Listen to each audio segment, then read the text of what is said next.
morning everybody, and welcome back to another video here on the channel, where today we're talking about molds. LEGO molds, I know, everyone's favourite topic. When every new theme comes out, the theme gets a budget of amount of new molds that they can produce, and these things are expensive. I think I heard they're upwards on 30,000 each, and they need quite a few of them. So every LEGO theme gets a mold budget. Now they can share these budgets out, and they can do what they like with them, but it creates an interesting scenario when people start to complain about molds and parts that they want to be specialised and unique, and whether people sometimes don't like new molds altogether. So when I set out to do my LEGO Legend of Zelda custom set showcase, I made the decision to be somewhat realistic. Rather than just creating thousands upon thousands of new molds to make perfect representations of every character, and also double my workload, I decided to be realistic. I set myself an arbitrary limit of how many new molds I could be produced per wave, and if I went over, I got rid of some. And this has resulted in an interesting dilemma of, have I actually stuck to this realistic goal, or have I strayed from the path of the course? And to do that today, we're going to be looking at my customs and comparing them to the new molds introduced on the LEGO Mario wave and also Hidden Side. We chose Hidden Side for an original IP that has actually a fairly small amount of new molds, but also has a similar kind of structure to the Legend of Zelda custom set showcase, where a lot of the buildings require no new specialized pieces, however characters required a lot of new molds. And then the LEGO Mario system, which in order to construct this play system required so many new molds, like the plates and obviously Mario. All the suits are unique, and to create all the characters, there are a lot of new molds in Mario. So from one of the themes with the fewest number of molds to the themes with the most number of molds, we're going to go over through set by set. I'm going to highlight the new molds, and then when we get to the end, we'll compare them numerically to find out if I've sat in the middle of these two, and if I haven't, well, either I owe you guys a Master Sword mold after 3 waves of denying that I can't do it because the LEGO group wouldn't, or I've made too many unique characters, and maybe giving Link a vinyl leaf was a bad choice, and Take Back the Sea. Anyway, I hope I've explained myself clearly, and without further ado, we'll get straight into it. And I hope you enjoyed this look at have I been honest with my original goal for the custom set showcase? So first up, starting off wave 1 was the Fire Sanctuary, and there were a couple of new molds introduced in the first ever custom set. The first one was a door that could actually turn keys and sort of lock. This was never actually implemented in the model, but it was something I wanted to do, so I'm just going to count that as one mold for a door locking feature that fits the existing LEGO keys.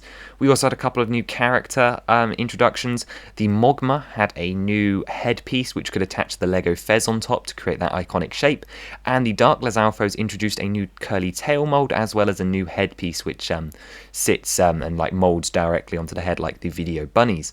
Also, our protagonist Link was introduced across the wave, and in all of the sets except one, he has the exact same hairpiece, that a hat-hair combo with the hat coming out the back, this time recoloured in brown and green. We will not be including recolours in this series because I can't count that. This one took long enough.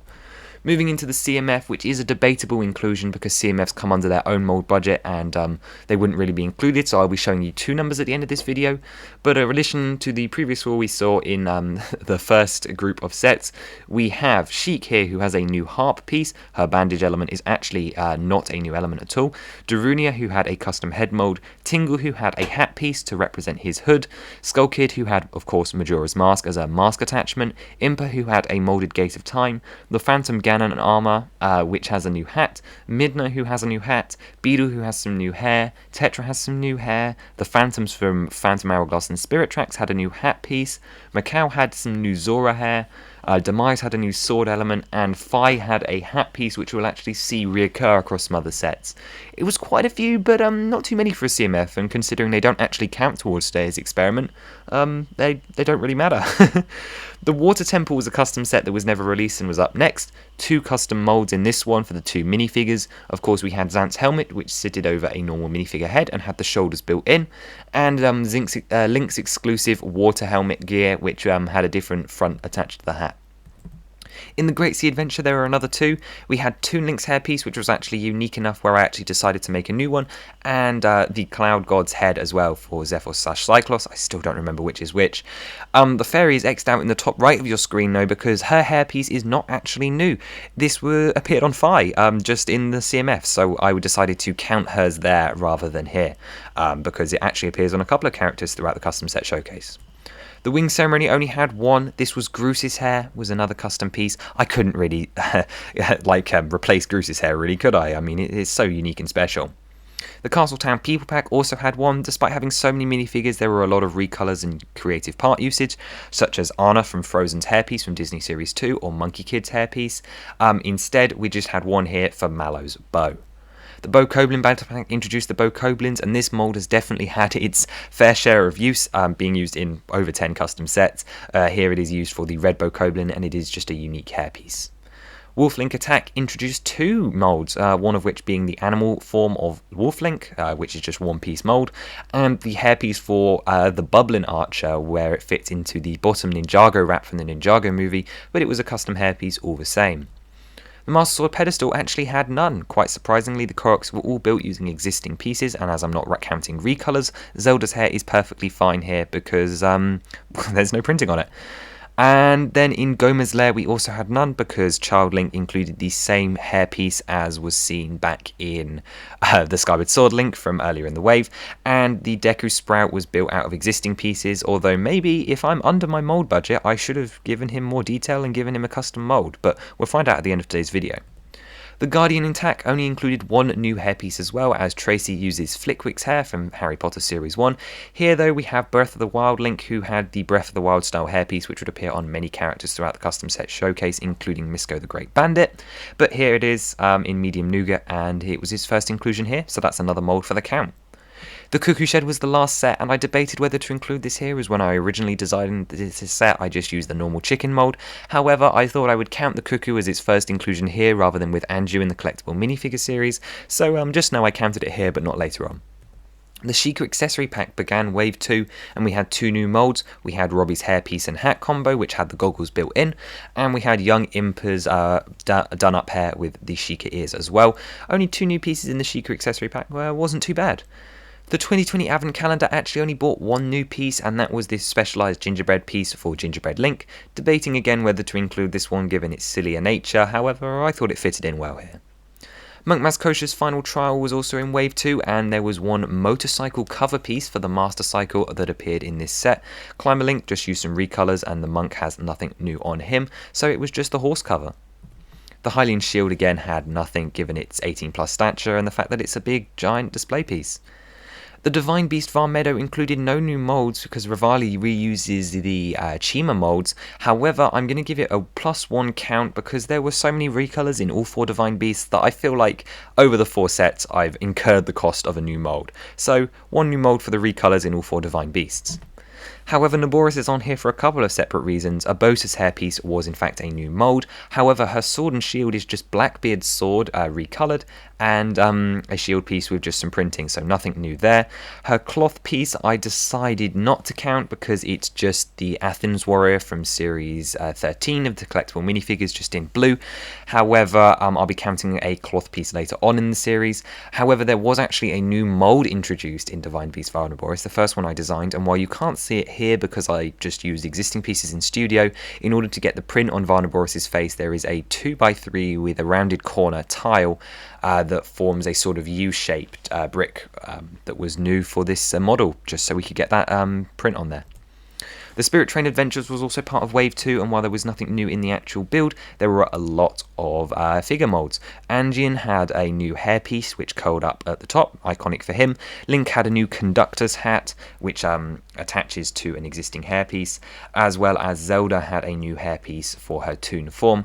And then Chancellor Cole, the top cats are not actually new, but the minifigure head underneath with 2 studs isn't, and that was a brand new mould that I introduced for this set. So just a minifigure head with 2 studs at the top, just a tad little bit cursed.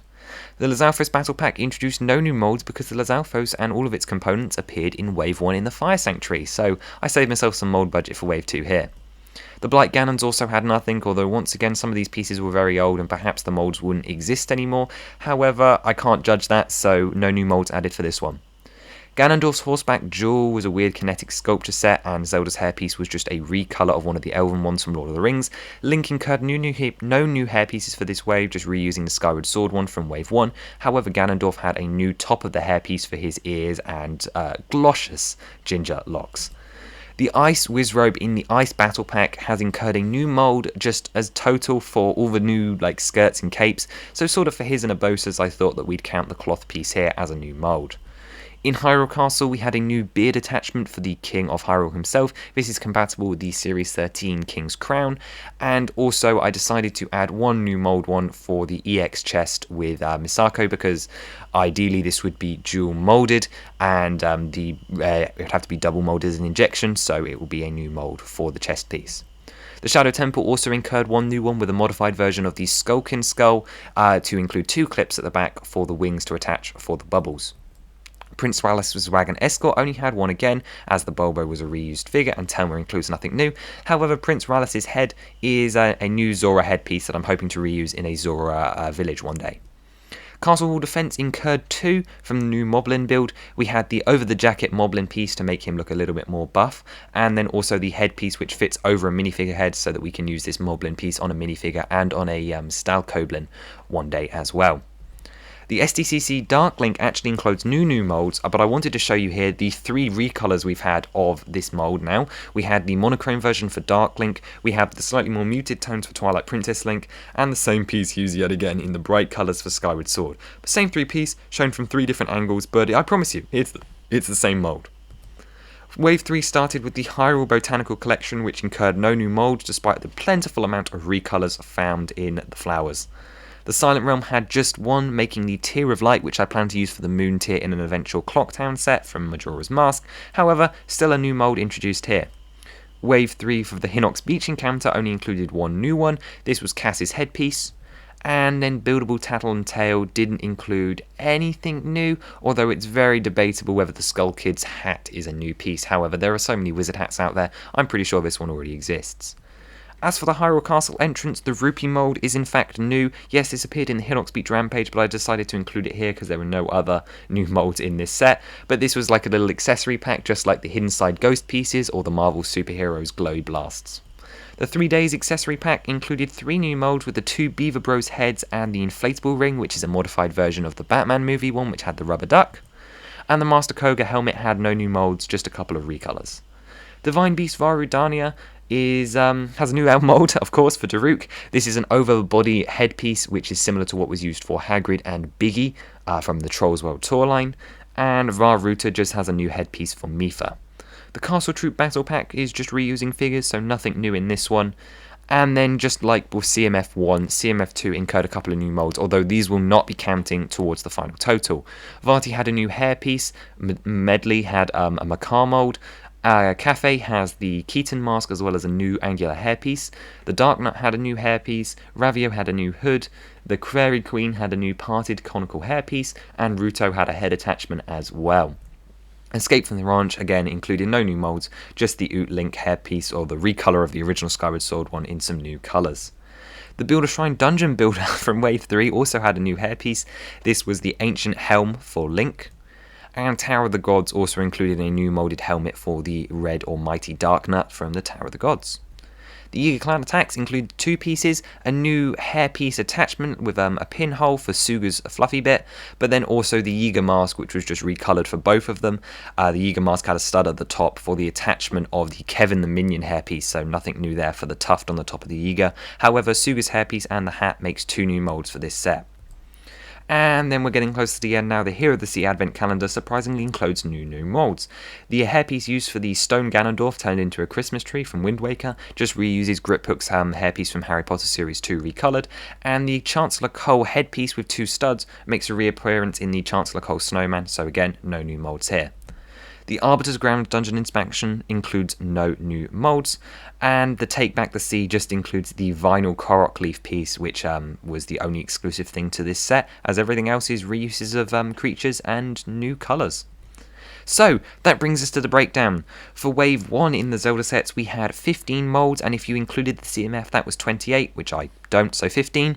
Wave 2 includes 19 new molds, and Wave 3 includes 14 or 22 if you include the CMF. So that makes us, we have 15 in Wave 1, 19 in Wave 2, and 14 in Wave 3, but that also includes Take Back the Sea and the Arbiter's Grounds. In Hidden Side, though, in Hidden Side's first wave, we had 15 new molds to make all of the new ghostly elements and hair pieces. We had 5 in our second wave and only 2 in our last ones. But Hidden Side's sort of a weird example because it petered out rather quickly and a lot of its building sets had no specialized pieces. A much more, less conservative example would be the Mario sets, which get a plentiful amount of new molds every single wave. And when I combined it into its first, second, and third wave, we had 26 in our first wave, 14 in our second, and 11 in our third. So you can see that while my Zelda models started out having considerable less amount of molds, by the second and third wave, I got a little bit more free with my with how many molds I produced, and maybe I made a couple too many from our characters. However, it sort of balances out, because in total our Mario molds over the 3 waves given us 51 brand new LEGO elements, not including recolors. Hidden Side gave us 22, and Zelda gave us 48. So it's pretty close to the other Nintendo license, and I guess Nintendo would want just as much love.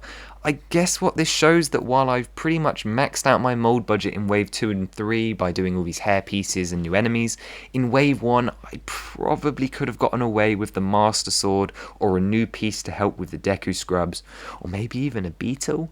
So I apologise for that, but apart from the Master Sword, I've been pretty good, to be honest. I think I've given you a reasonable selection of molds in about the right ratios. I mean, if we take one last look at that table, you can very clearly see that I'm pretty much on par with Mario, and that's what I wanted.